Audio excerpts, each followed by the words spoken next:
श्री स्वामी समर्थ. धनलक्ष्मीची चाहूल. नमस्कार मित्रांनो, आपल्या घरात धन, समृद्धी आणि सुख कायम टिकून राहावे अशी प्रत्येकाची इच्छा असते.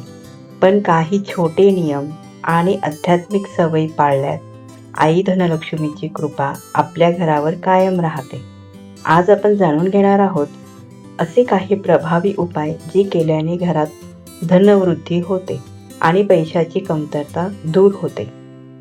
धनलक्ष्मी प्राप्तीसाठी महत्त्वाचे नियम. दररोज श्री व्यंकटेश स्तोत्र मोठ्याने रोज वाचावे. रोज श्री सुक्ताचे 16 वेळेस पठण करावे. श्री विष्णू सहस्रनाम रोज नित्यनेमाने वाचावे. पैशाच्या कपाटात किंवा तिजोरीवर जाळे, कचरा, भंगार माल ठेवू नये किंवा साठवू देऊ नये. गहू कोणत्याही शनिवारी दळून आणावेत.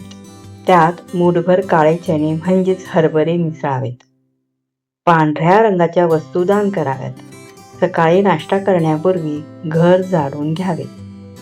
सकाळी उठल्याबरोबर मुंग्यांना पीठ, साखर इत्यादी खाण्यासाठी ठेवावे. सूर्योदयाच्या वेळी पक्ष्यांना दाणे खाऊ घालावेत.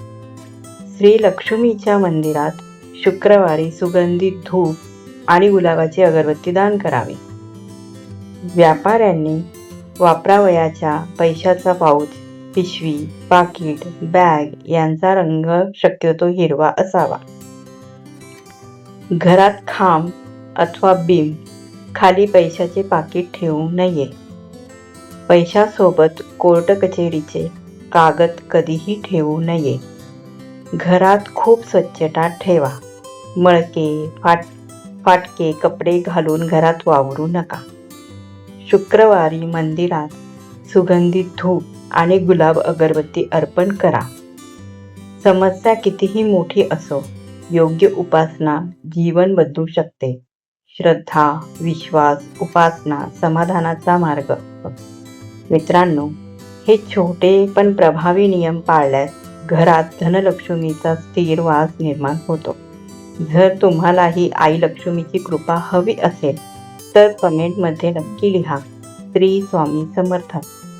व्हिडिओ आवडला असेल तर लाईक, शेअर आणि सबस्क्राईब करायला विसरू नका.